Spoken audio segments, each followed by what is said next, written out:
So Vayigash Elav Yehudah is in this week's Torah portion that Yehudah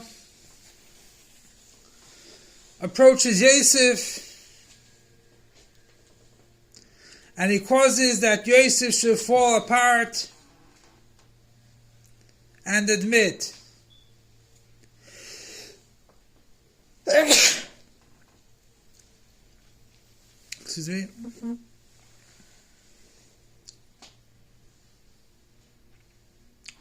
And Haftarah also brings down how Yehudah and Yosef come together.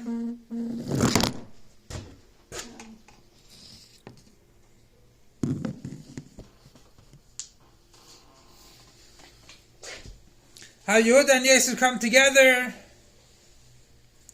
Yehudah is the in of bittul, nullification. We know after Yehudah was born, it says that Talmid Miledes, standing with bittul, nullification. Bittul is Maisa, action. Yosef, on the other hand, is the idea of multiplying and multiplying and multiplying, learning Torah. And in Torah there's a safa, there's addition upon addition upon addition. Chassidus came about, and the multitude of Chassidus that came out in this generation is even greater. So you can always add. And Shevet Ephraim is the main one, like we see that Hashem Yaakov said, Hu yigdal mimcha, that Ephraim will be greater than Shevet Ephraim. Ephraim also comes from Ifrani, the idea of multiplying. That's the of learning Torah. So we bring together Limud Torah and Maaseh B'Poel. Action. So we know there's a difference of opinion. Gadol Talmud Shemei V'dei Maaseh, and then Maaseh. Action. So there's two ways of learning Torah.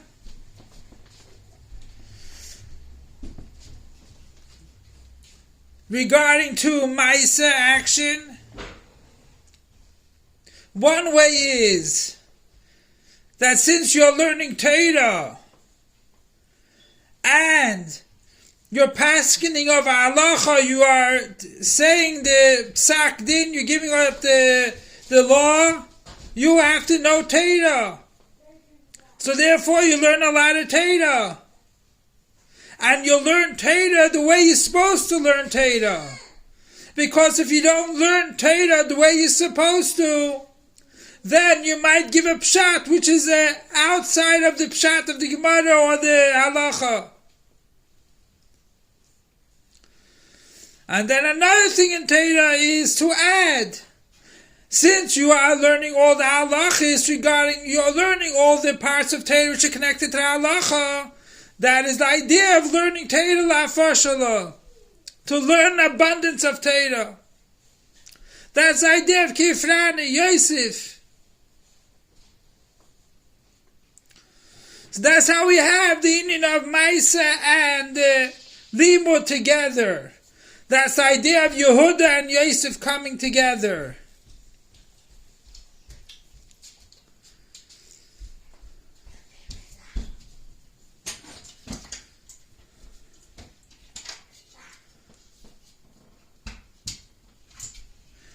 And we see something very, very important over here. That Yosef, so after this they came together, and we know that David will be on top when moshiach comes. That is also everlasting. So what happened to Yosef that Yehudah spoke to him? We see Vayigash Elav Yehudah, and he basically repeated things that he said before, and Yosef knew. He knew that already. He knew that he was sold. And Yosef Yehudah did not oppose to it, even though Yehudah was the top of the Shratim.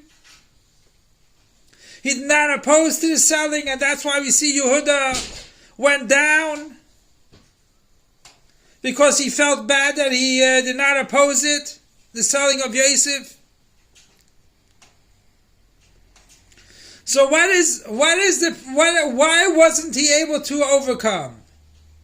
Why wasn't Yosef able to hold on to his stature as being as Yosef, the second command in the king, but to the king? So we see over here is that the bittul of Yehudah, so he's able to elevate everything he said to a higher level, and then Yosef could not handle it.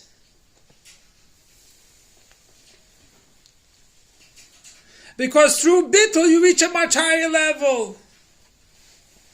Through nullification you reach a much higher level. That means a nullification to God. You do what He says. And you don't be a metzius, an existence. Through His bittul He was able to elevate all the things that He did, that He said, to higher than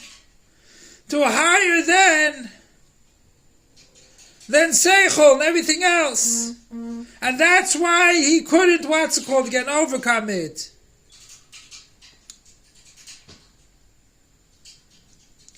That's why he couldn't overcome it. Yosef had to cry.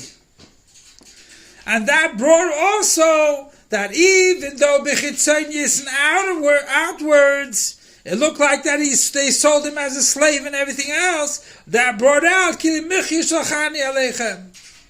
that I came here only to be able to give you food. Because the drought, the hunger is only 2 years into the 7 years. So that brought out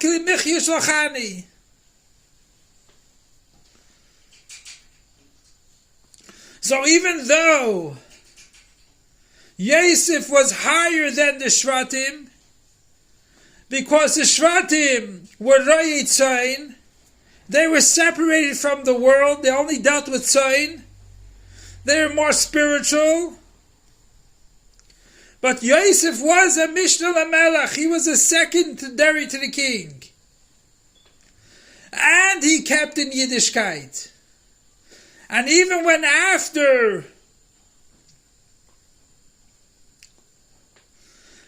he made himself known to the Shvatim, Yaakov says that Yitzchak is much higher than me.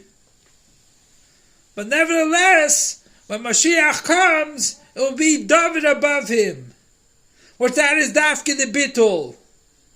So Be'ez Hashem, by being nullified, like Yehudah, and like we see that Leah said, "Vatamid miledes," they should stop giving birth. Vatamid shows on bittul. You're nullified to God. Whatever He tells you to do, He does. And you don't stand in the oifen of a metzius. And by dealing with these matters in Torah, we'll come to the time of David Melech Aleichem, that will bring close Eitz Ephraim, Eitz Yehudah, and Melech HaMashiach will bring us to the ultimate redemption, and then we'll have the total bittul. As we know, the difference between Goyim and Yidden, the Goyim will know that God is their existence, and the Yidden will know God is their existence. Not the Yidden will look at it as God keeps them alive, but God is their existence. A total nullification to God when there won't be anything but God itself. And like it says, even the walls will be nullified to God. They'll call out, wait a second, it's Shabbos, don't do this, don't do that. As we know also nowadays when we go in the street, and if we don't repeat words of Torah, the street calls out and says, why are you much greater than me? Why are you stepping on me? So if you're learning Torah on the road, while you're walking, while you're driving, you're elevating the world and you're much higher than the ground. So Be'ez Hashem, by learning these inyanim, we'll go to the Gula Mitzvah Shlema through our Rebbe Melech HaMashiach. Take it Miyad Mamish now. Long live a master teacher and ever King Moshiach forever and ever. Long live a master teacher and ever King Moshiach forever and ever. Long live our master teacher and ever King Moshiach forever and ever.